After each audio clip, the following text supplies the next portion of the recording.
이번 주 내내 이어진 살인적인 추위에도 백화점 앞에는 여전히 명품을 사기 위한 줄이 늘어져 있었습니다. 1인당 명품 소비액 전 세계 1위. 백화점 명품 매출액의 절반가량은 2030 세대가 차지하고 있습니다. 이들이 명품에 열광하는 이유, 통계를 말하는 뉴스 퍼센트에서 안지연 기자가 살펴봤습니다. 20, 30대들에게 명품을 사는 이유를 물어봤습니다. 다들 하나씩 있으니까 그냥 보여지는 그런 것 때문에. 여자친구 선물 사주려고요.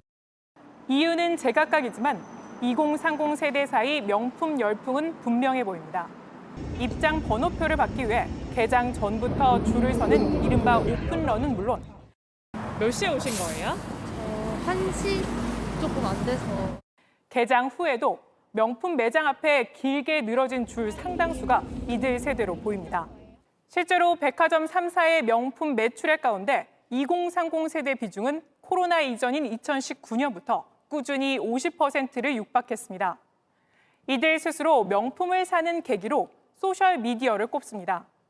인스타나 아니면 유튜브 같은 데 비춰지는 그런 사람들이 이제 입고 있는 것을 보면 저거 사고 싶다라는 생각이 들고, 실제로 유튜브 등엔 이들 세대 사이에서 자신이 산 명품 사진을 올리거나 명품 품평을 하는 게시물이 넘쳐납니다.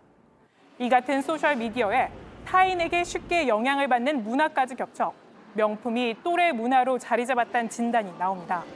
일단 한국의 문화적 특성이 공동체 안에서 합의된 규범이나 이런 것들이 훨씬 영향을 많이 받는 상호 의존적 문화에 있다고 하거든요.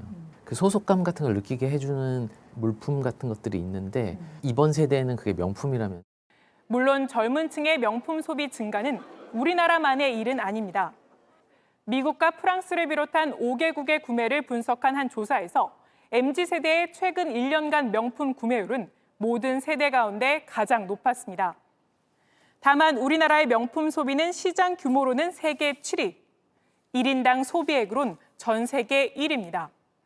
이처럼 국내에서 명품 소비가 더 두드러지는 건 불평등 영향이란 흥미로운 분석도 있습니다. 불평등에 노출이 되면은 의사결정을 근시안적으로 하게 된다. 그러니까 장기적인 관점에서 돈을 소비하는 것이 아니라. 그러니까 소셜미디어 등을 통해 또래 집단의 과시적 소비나 부를 경험하고 이를 불평등하다고 여기면 미래보단 현재를 위한 소비를 할 가능성이 크다는 겁니다. 게다가 우리나라의 불평등 지수를 살펴보니 상위 20% 계층의 평균 소득은 하위 20%보다 약 6배 더 높았고 자산은 상위 20%가 국내 전체 자산의 44%를 차지하고 있었습니다.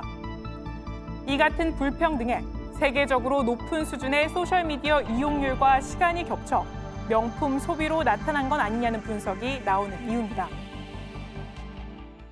2030 세대의 명품 소비와 관련해 저희가 주목한 퍼센트는요. 바로 69.5%입니다. 이 서울연구원 조사에서 서울에 사는 2030 청년들에게 자신의 계층 이동 가능성에 대해서 묻자 낮다라고 응답한 비율입니다. 우리 사회가 불평등하고 이처럼 개선조차 어렵다는 부정적 인식과 함께 MZ세대들의 높은 SNS 이용률이 만나서 이들 세대들이 오늘의 명품을 사는 데만 열중하고 있는 건 아닐까요? 지금까지 퍼센트의 안지연이었습니다.